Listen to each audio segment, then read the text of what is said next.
بسم اللہ الرحمن الرحیم۔ تمام دیکھنے اور سننے والے معزز خواتین و حضرات کو ہماری طرف سے السلام علیکم۔ میں ہوں محمد راحیل اور آپ دیکھ رہے ہیں ہمارا چینل اسلامک ہسٹری۔ محترم خواتین و حضرات، رسول اللہ صلی اللہ علیہ وسلم نے فرمایا، جس کا مفہوم یہ ہے کہ قیامت کی بڑی نشانیاں تسبیح کے دانوں کی طرح ہیں۔ جب تسبیح ٹوٹتی ہے تو دانے بکھر جاتے ہیں۔ قیامت کی بڑی نشانیاں کون سی ہیں؟ ان میں دجال کا خروج۔ دنیا جب سے بنی ہے تب سے قیامت تک دجال سے بڑا فتنہ نہ تو آیا ہے نہ آئے گا۔ حضرت عیسیٰ علیہ السلام کا نزول، یاجوج ماجوج، ان کے قبیلے کا کسی کو علم نہیں کہاں ہیں، اور ان کو ذوالقرنین نے اللہ تعالیٰ کی مدد سے کہاں قید کیا تھا۔ 3 ایسے بڑے زلزلے جس میں زمین کے 3 مختلف حصے نیست و نابود ہو جائیں گے۔ ان میں ایک زلزلہ مشرق، ایک مغرب میں اور ایک جزیرۃ العرب میں آئے گا۔ دھواں جو پوری روئے زمین پر پھیل جائے گا، جسے قرآن میں الدخان کہا گیا ہے۔ سورج کا مغرب سے طلوع ہونا یہ سب سے بڑی نشانی ہوگی، اور اس کے بعد روایات کے مطابق توبہ کے در بند کر دیے جائیں گے، کیونکہ یہ ایک بالکل واضح نشانی ہوگی۔ الدابت، پورا نام دابت الارض، ایک جانور جو زمین سے نکلے گا اور ہر انسان کی پیشانی پر نشان لگائے گا۔ ایک آگ جو یمن میں لگے گی اور لوگوں کو ہانکتی ہوئی محشر کی طرف لے جائے گی۔ یہ نشانیاں کسی ترتیب میں نہیں اور کس ترتیب میں ظاہر ہوں گی یہ اللہ تعالیٰ ہی جانتا ہے۔ کچھ احادیث میں سورج کا مغرب سے طلوع ہونا پہلی نشانی کے طور پر آیا ہے، اور کچھ علماء دین دجال کے خروج کو پہلی نشانی کہتے ہیں۔ لیکن بہرحال جو چیز روئے زمین پر سب سے پہلی تبدیلی پیدا کرے گی وہ سورج کا مغرب سے طلوع ہونا ہی ہو سکتا ہے۔ پھر دجال ہے، جس کے بارے میں کئی احادیث ہیں جن کا مفہوم ہے کہ دجال 40 روز میں دنیا کا چکر لگائے گا۔ احادیث کے مطابق ان 40 دنوں میں سے ایک سال 1 مہینے کے برابر، اور 1 مہینہ 1 ہفتے کے برابر ہوگا، اور 1 ہفتہ 1 دن کے برابر ہوگا۔ دجال 1 آنکھ والا ہوگا، اس کی پیشانی پر کافر لکھا ہوگا، جس کو پڑھنے کے لیے پڑھا لکھا ہونا ضروری نہیں، اس کے لیے صرف ایمان ہونا ہی کافی ہوگا، اور یہی ایمان پڑھے لکھے یا ان پڑھ یا زبانوں کے اختلاف کو ختم کر دے گا۔ مکہ اور مدینہ کے علاوہ دجال دنیا کے ہر مقام تک جائے گا۔ اس کی ایک جنت ہوگی اور ایک جہنم ہوگی۔ در حقیقت اس کی جہنم جنت اور اس کی جنت جہنم ہوگی۔ رسول اللہ صلی اللہ علیہ وسلم نے فرمایا کہ اگر تم اس زمانے کو پاؤ تو آنکھیں بند کر کے آگ میں کود جانا، وہاں ٹھنڈا پانی ہوگا۔ دجال طاقتور ہوگا، ایک انتہائی طاقتور فتنہ۔ وہ تمام لوگ جن کا ایمان کمزور ہوگا اس کی طرف کھینچے جائیں گے اور اس کی باتوں کو اڈاپٹ کریں گے، ان پر عمل کریں گے، لیکن وہ سب جھوٹ ہوگا، اور جھوٹ چاہے کتنا ہی طاقتور کیوں نہ ہو ایک نہ ایک دن کھلتا ضرور ہے۔ دجال حضرت عیسیٰ علیہ السلام کے ہاتھ سے قتل ہوگا، اور یہ واقعہ فلسطین میں باب اللد کے مقام پر پیش آئے گا۔ حضرت عیسیٰ علیہ السلام فجر کی نماز کے وقت دمشق کی ایک مسجد میں نازل ہوں گے۔ ان کے ہاتھ فرشتوں کے پروں پر ہوں گے۔ نماز کا وقت ہو چکا ہوگا۔ مسلمان حضرت امام مہدی رضی اللہ تعالی عنہ کی امامت میں نماز ادا کرنے کے لیے تیار ہوں گے۔ حضرت امام مہدی رضی اللہ تعالی عنہ حضرت عیسیٰ علیہ السلام کو دیکھ کر پیچھے ہٹنا چاہیں گے، لیکن اللہ تعالیٰ نے یہ فخر امت محمدی صلی اللہ علیہ وسلم کے لیے رکھا ہے کہ حضرت عیسیٰ علیہ السلام ایک امتی کی حیثیت سے حضرت امام مہدی رضی اللہ تعالی عنہ کی امامت میں عام مسلمانوں کے ساتھ نماز ادا کریں گے۔ اس کے بعد کے واقعات میں دجال سے جنگ ہے، اور اس کے قتل کے بعد اللہ تعالیٰ کے حکم سے حضرت عیسیٰ علیہ السلام امت مسلمہ کو لے کر طور پر روانہ ہوں گے، کیونکہ یاجوج ماجوج کا خروج ہو چکا ہوگا اور ان سے مقابلہ آسان نہیں۔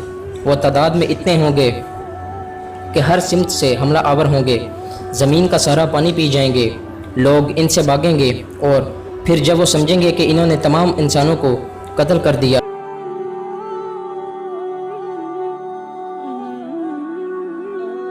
تو تیر آسمان کی طرف کر کے چلائیں گے، جو جب واپس آئیں گے تو خون آلود ہوں گے، اور یاجوج ماجوج خیال کریں گے کہ انہوں نے آسمانوں پر بھی سب کچھ ختم کر دیا ہے۔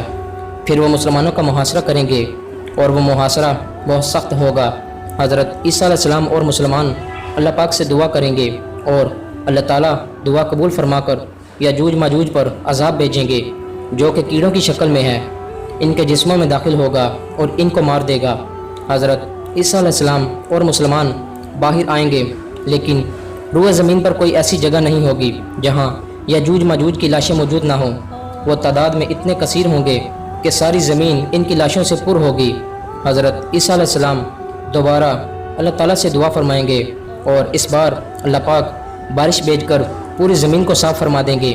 اس کے بعد حضرت عیسیٰ علیہ السلام صلیب کو توڑ کر ختم کر دیں گے، اور اس طرح وہ شرک جو حضرت عیسیٰ علیہ السلام کے نام پر ہوتا رہا ختم ہو جائے گا۔ اس کے بعد خطیے کا خاتمہ ہوگا، اور پھر حضرت عیسیٰ علیہ السلام جزیہ بھی ختم کریں گے۔ یہ وہ وقت ہوگا جب ایک بار پھر سے روئے زمین پر عدل قائم ہو رہا ہوگا۔ جزیہ کا خاتمہ ایک طرح سے اسلامی لشکر کشی کی ان 3 شرائط میں سے ایک کی کمی ہے، ایک کی کمی کی طرف اشارہ بھی ہے، جو ابھی یہ ہیں: لشکر کشی نہیں کی جائے گی، اسلام قبول کر لو، پہلی 2 شرائط ہمارے بھائی ہو تو ہمارے درمیان تلوار فیصلہ کرے گی۔ حضرت عیسیٰ علیہ السلام ان میں سے جزیہ والی شرط ختم کر دیں گے، اور مشرکین کے پاس صرف 2 ہی راستے ہوں گے، یا اسلام یا جنگ۔ حضرت عیسیٰ علیہ السلام اسلام کو وہ آخری فتح دیں گے۔ اس کے بعد روئے زمین پر امن پھیل جائے گا۔ اسی دور میں اسلام کے علاوہ تمام دیگر مذاہب کا خاتمہ کر دیا جائے گا، صرف اسلام باقی رہے۔ مسلم کی 2 احادیث ہیں، ایک میں ہے کہ حضرت عیسیٰ علیہ السلام زمین پر 40 برس رہیں گے، اور ایک میں ہے کہ 7 برس تک زمین پر رہیں گے۔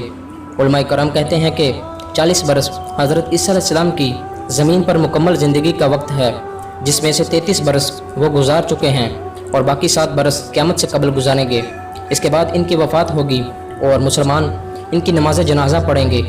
اس کے بعد شام سے ایک ایسی ہوا چلے گی جو ہر ایمان والے کی جان نکالتی جائے گی۔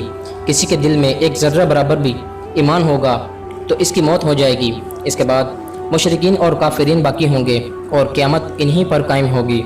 قیامت کی 4تھی، 5ویں اور 6ٹھی نشانی 3 ایسے بڑے زلزلے جو زمین کے 3 مختلف حصوں میں آئیں گے، ایک مشرق میں، ایک مغرب میں اور ایک جزیرۃ العرب میں، اور ان کی شدت ایسی ہوگی کہ زمین کا وہ حصہ بالکل مٹ جائے گا۔ یوں سمجھے کہ ایسا زلزلہ ہوگا کہ مغربی امریکہ صفحہ ہستی سے بالکل مٹ جائے گا۔ 7ویں نشانی دھواں الدخان قرآن میں ہے، آپ اس دن کے منتظر رہیں جبکہ آسمان ظاہر دھواں لائے گا جو لوگوں کو گھیر لے گا۔ یہ دردناک عذاب ہے، ماننے والوں کے لیے یہ ایک نشانی ہوگی اور نہ ماننے والوں کے لیے دردناک عذاب۔ 8ویں نشانی سورج کا مغرب سے طلوع ہونا، یہ ایک بہت لمبی رات ہوگی۔ متقی اور پرہیزگار لوگ تہجد کے لیے جائیں گے، نوافل ادا کریں گے اور سو جائیں گے، پھر جاگیں گے، پھر نفل پڑھیں گے اور پھر سو جائیں گے، لیکن دن طلوع نہیں ہوگا۔ پھر سے سو کر اٹھیں گے، نفل پڑھیں گے اور سوچیں گے کہ فجر کا وقت ہونے والا ہے، لیکن پھر بھی کچھ نہیں ہوگا۔ تب وہ سمجھیں گے کہ کچھ گڑبڑ ہے۔ پھر سورج طلوع ہوگا، لیکن سب کچھ تبدیل ہوگا، کیونکہ مشرق کی بجائے مغرب سے نکلے گا۔ توبہ کے دروازے بند کر دیے جائیں گے۔ یہ ایک واضح نشانی پوری آب و تاب سے چمک رہی ہوگی۔ لوگ توبہ کرنا چاہیں گے، لیکن تب بہت دیر ہو چکی ہوگی۔ 9ویں نشانی الدابت، یہ ایک جانور ہوگا جو مومن اور کافرین کو الگ الگ نشانی لگائے گا، لوگوں سے بات کرے گا۔ اس کے ایک ہاتھ میں حضرت موسیٰ علیہ السلام کا عصا ہوگا اور ایک ہاتھ میں حضرت سلیمان کی مہر۔ حضرت موسیٰ علیہ السلام کے عصا سے ایک مومن کے چہرے پر نشان لگائے گا، اور حضرت سلیمان کی مہر سے ایک کافر کے چہرے پر نشان لگائے گا۔ احادیث میں ہے کہ لوگ ساتھ کھائیں گے اور ایک دوسرے کو یا مومن یا کافر کہہ کر بلائیں گے۔ 10ویں نشانی ایک زبردست آگ جو یمن سے لگے گی اور لوگوں کو ہانکتی ہوئی معشر کی طرف لے جائے گی۔ لوگ آگے ہوں گے اور آگ جو پیچھے رہ جائیں گے انہیں جلا کر رکھ کر دے گی۔ یمن میں کئی آتش فشاں کے دہانے موجود ہیں، قیاس یہی ہے کہ آگ یہیں سے نکلے گی۔ میدان حشر کے بارے میں اختلاف ہے، عرفات کے میدان کو بھی کہا جاتا ہے، جبکہ شام، اردن، لبنان اور فلسطین کے مقامات کی طرف بھی اشارہ، یہیں بیت المقدس بھی ہے۔ اور کئی احادیث میں آپ صلی اللہ علیہ وسلم نے اس مقام کی یعنی بیت المقدس اور فلسطین کی تعریف فرمائی ہے۔ مسلمانان عالم یہیں پر مسلسل مصروف جہاد ہیں، تمام بڑی جنگیں یہیں پر ہوئی ہیں، اور یہ دنیا کا وہ واحد حصہ ہے جہاں روز اول سے جہاد جاری ہے، اور یہیں دجال اور یہودیوں کا خاتمہ بھی ہوگا۔